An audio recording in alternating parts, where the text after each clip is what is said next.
What's going on, ladies and gentlemen? So, taking a look at Day of Infamy. This game came out in 2017, March 23rd, and I thought something was really interesting here. March 23rd, 2022, we had a Day of Infamy 5th anniversary trailer, which came out to show off what Day of Infamy is and kind of get back at what the game was all about. For those of you that don't know what Day of Infamy is, it is a game that was made by the same developers that made Insurgency Sandstorm, but this was based off of the Insurgency engine, which was the first game off of the Source engine. Now, this game is a spiritual successor to the game Day of Defeat Source. If those of you that don't know what that game is, this is a game that I have kind of talked about in previous videos. It's a game I grew up playing, and it's a lot of fun. In order for us to have a full understanding of what Day of Infamy really is, we have to go back and look at the game Insurgency. January 22nd, 2014, this game launched, and it was very well received. It has workshop support. Workshop support is really important in what we're going to be talking about because that is where the Day of Infamy mod first came to be. You see, Day of Infamy was never meant to be a standalone game originally. It was meant to just be a total conversion mod that took over Insurgency and made it into a World War II game.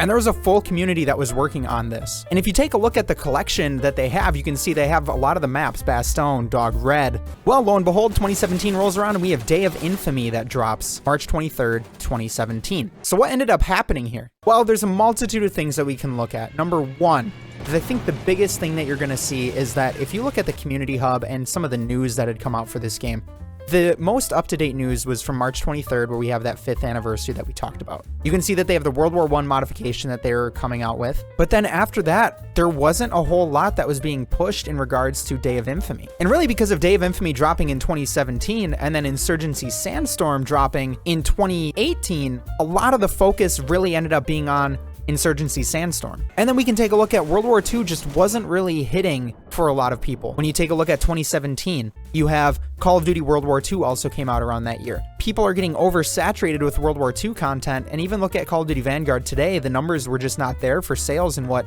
Activision expected. So really, it's really unfortunate that a game like this suffered on the back end of not having a full player base. I mean, take a look at these numbers here. Now, taking a look at the Day of Infamy Steam charts, you can see that there was 74 people playing a minute ago, 120 in the 24-hour peak, and all-time 9,214, which is pretty incredible. But the big thing I want to point out here is the last 30 days. You can see that the average player count is still sitting at about 67.3. And it looks like as of March 2022, when they made that trailer, there were some people that did pop in to check out the game with a 60% increase and 470 people peaking. And to be honest, this person's review really sums up exactly what ended up happening, is that WWII really just abandoned the game. The only thing that they had updated was that 5-year come back and play with the devs thing. You know, Sandstorm was really the big push and the obvious effort that they wanted to put in. That this game had so much potential, but because of how quickly it fell off after its release, it's just sad to see because the Day of Defeat community, people that really enjoyed the World War II Counter-Strike experience basically, don't really have a game that they can play. And while yes, this game is still out and playable to this day, there are more people playing Day of Defeat Source, that World War II shooter that came out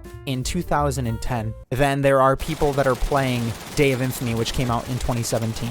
Now, obviously, they have very different player bases. Day of Defeat Source is definitely a lot more arcadey in feel. Even Day of Defeat, the OG, has some player bases where you'll at least find 1 to 2 servers, very similar to that of Day of Infamy. And that game came out in 2003. So it begs the question, is there hope for this World War II arcadey type of gameplay out there that is going to be brought back into that light?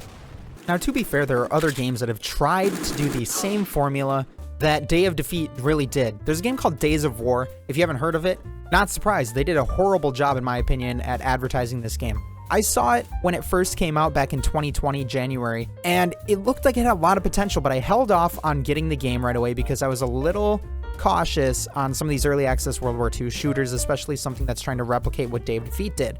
Well, lo and behold, this game is completely dead, and the developers told people to play other games, apparently.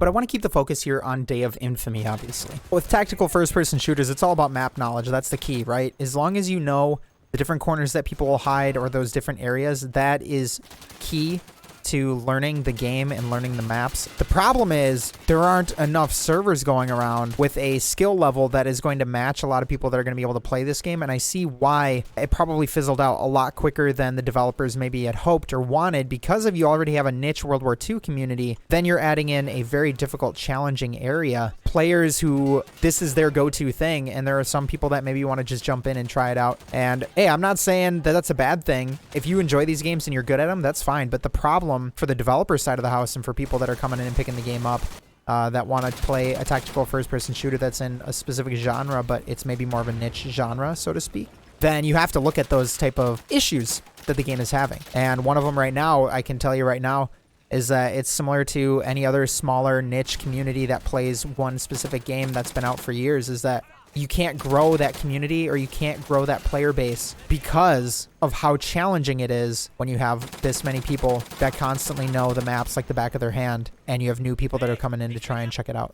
What's the difference between somebody grabbing this game and grabbing, let's say, Sandstorm? They're probably going to want to play Sandstorm more because bigger community, larger player base to be able to grow off of and play different types of game modes rather than having to play on, you know, a map that people don't really enjoy. It's things like that where you don't really have much control over your own quote-unquote destiny within the game. So overall, ladies and gentlemen, what do I think about the game? It's pretty much dead, and what's hard about that is getting more people to play. But as we kind of talked about, you're not going to get more people to play this game unless they start updating this game, maybe add some things for people to come in and back into and play, such as playing with the devs like they did before. I'd love to see a Day of Infamy in the new Sandstorm engine with the Unreal Engine that they've been running. I think that would be a lot of fun. However, I just don't see it happening with the amount of support that this game had. Was not nearly the same amount as Sandstorm did, but I really believe it's because Sandstorm came out, you know, about a year later after this game did. Well, ladies and gents, if you enjoyed this video, be sure to smash that subscribe button, hit the like button, lets me know if you enjoy this content. Hopefully you learned a little bit about Day of Infamy, which is, you know, not a very well-known game, I think, in my opinion, as far as the greater insurgency realm, especially for those console players. So take it easy, take care, stay safe out there. We stream Monday, Wednesday, Friday, Sunday, 7:30 p.m. Central Time over at twitch.tv/SergeantMadmax. Hope to see you there. Thanks, everybody. I get the shivers whenever I'm thinking about you. Just wanna